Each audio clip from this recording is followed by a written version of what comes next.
And I know in the book you had written that there was actually a time, I believe in the early 70s, when there was some positioning for power amongst the different families. Oh, definitely. And they came to you and basically said, maybe it's time for you to take a vacation out of sight. That's right. And that's a very true story. And that was right around Dragging the Line time. And it turned into a rather dangerous situation because we had to quite literally leave town. I had to. By that time, I was into a solo career, and went to Nashville. Actually, did an album with Elvis's guys, it was, and that pretty much was the straw that broke the camel's back for me. I got very loud with Morris Levy, and very. We had a real knockdown, drag out. Not a fist fight, but it could have come to that, and I was lucky to walk out of his office intact, because I just at that point told him I'm leaving, because it was just too frightening, frankly. And of course, getting paid was the same thing. They ended up owing us between $30 and $40 million, which we just mechanical royalties we just weren't going to get, and we were told in no uncertain terms that if we pushed it too hard, we could end up like Jimmy Rogers, who was another roulette artist in the 50s, who was left for dead on an LA freeway by searching for his royalties. Yes, that's right. We are speaking, Dad and Brad, here with Tommy James from Tommy James and the Shondells. He has written a fabulous book. It's Me, the Mob, and the Music. And just as a local footnote, before we came here, I checked with our local bookstore up in beautiful Manchester, Vermont. And yes, indeed, the book is on the shelf and ready for anyone to go up and buy it, both hardcover and the new paperback version. Right. It's also an MP3.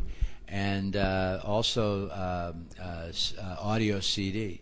And on the Nook via ebook, because a friend of mine was interested in my stories after reading it, and he went in that day and pulled it right down. And you can get it, of course, at Amazon and anywhere online. And you come to our website as well, just TommyJames.com. TommyJames.com. It's almost like your whole career is good news and bad news. The bad news is that they closed the IRS closed the show you were performing at. The good news is that there's phone calls waiting for you. Well, that's very true. It's been a very dramatic ride, I must say, and I'm very thankful for my career and for I mean this sincerely. I thank the good Lord and the fans for the kind of longevity we've had. And now, of course, Me, the Mob, and the Music is going to be a Broadway show, Broadway musical, and it's going to be a movie. Well, we'll look forward to that movie. And in reading the book, I couldn't help for the couple local attractions to us folks here in southern Vermont, New York State.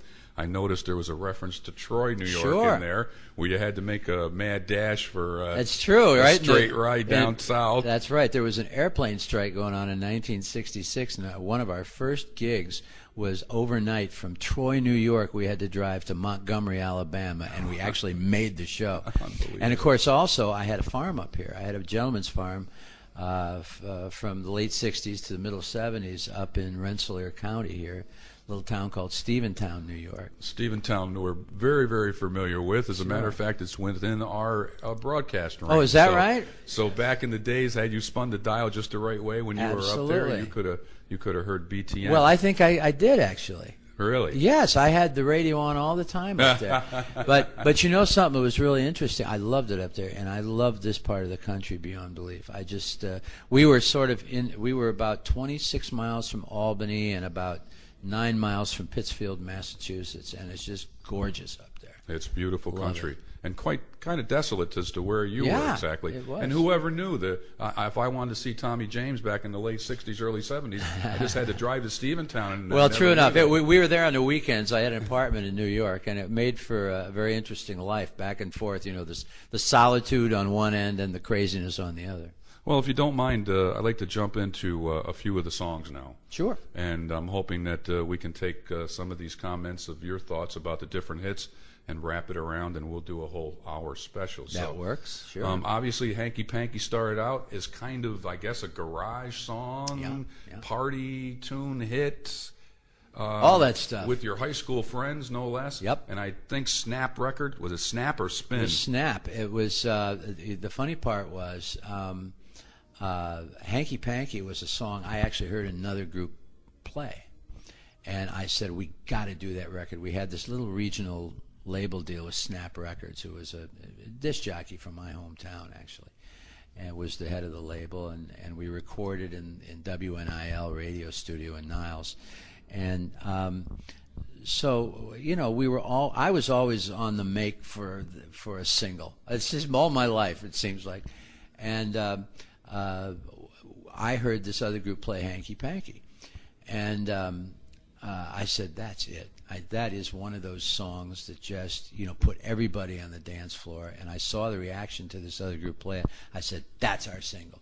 So all I could remember is My Baby Does the Hanky Panky. So we sang it 106 times. And that became our first record. And we changed our name to the Shondells at that point.